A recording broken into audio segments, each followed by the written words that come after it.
Sophie, you know,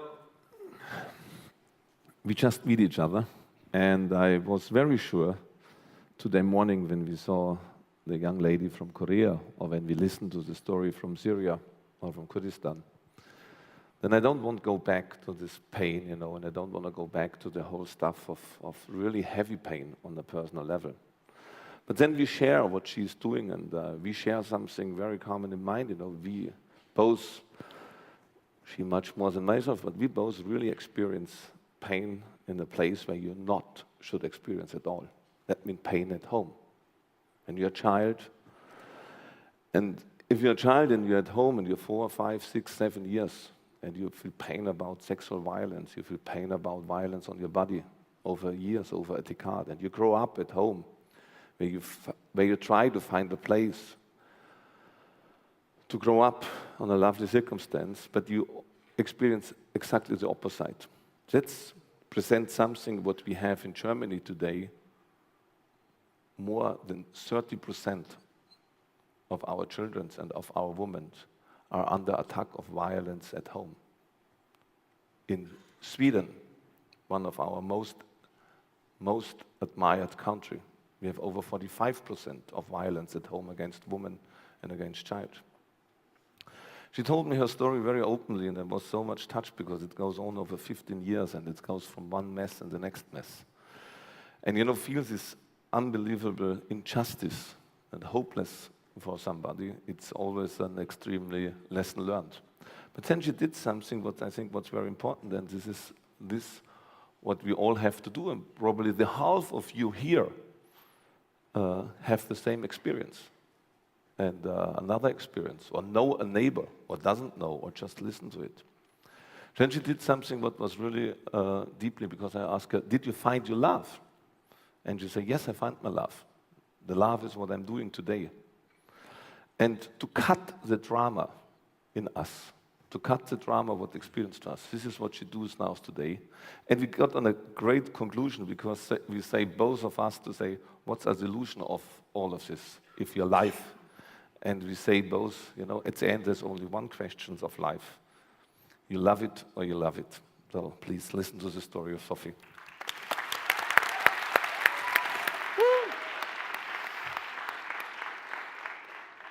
Wow. I just want to say I feel so privileged to be here with you guys tonight. And it's an absolute honor to meet Hanz. And I know we have a lot in common. And I'll take that with me forever, our conversation earlier. I have had a unique and life-based education. 10 years ago, I was living in women's refuges and on the streets. I was escaping an abusive upbringing. At 14 years old, I stopped attending school and I missed out on my high school education. At 17 years old, I witnessed the tragic death of a friend from a drug overdose. And it was then that I realized my life had hit its lowest point. I felt scared, isolated, and alone. I felt like my life could have gone down two paths: down the path of drugs and crime, or that I could choose to change. I chose to change. Thank you.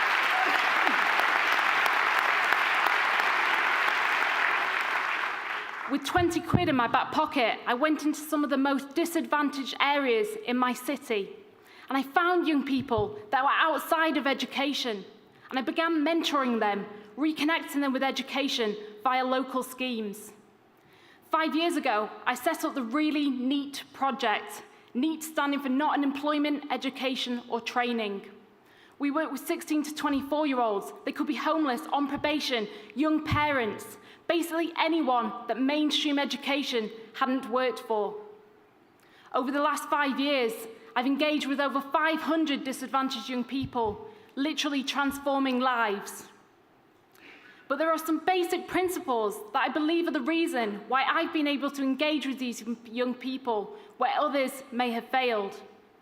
I believe in a unique and personalized education, one where our tutors are creative in their approach to teaching their subjects.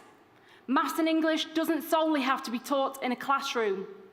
We took a bunch of young people to a field, and with a bit of string and a calculator, we taught Pythagoras.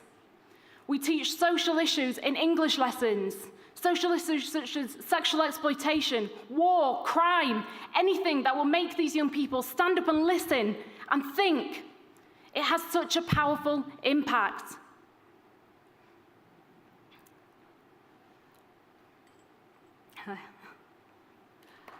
Thank you. But creativity in a classroom simply isn't enough. We go out into the communities and we pick our young people up in the morning, be it from the children's homes, the women's refuges, the homeless hostels.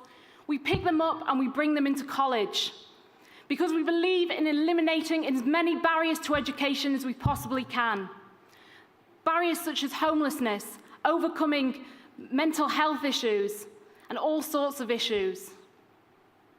We take young people from point of crisis in their community. Then we educate them. Then we work with local employers to truly understand the needs of these young people. And we are expanding our provision across 3 counties in the UK over the next 18 months. We need to reach more young people that desperately need the help and support. Ultimately, what I have learned through my time being a social entrepreneur and running the Really NEET Project is there is hope in every situation, no matter how difficult the circumstances are. Young people are our future. They will save our world's economy, be it through work, entrepreneurship, or charity. I stand before you now and I say to you guys, go out into your communities, find where the need is at its greatest, and then start your journey. Teach, inspire, and lead these people out of their darkness and into their light. Thank you.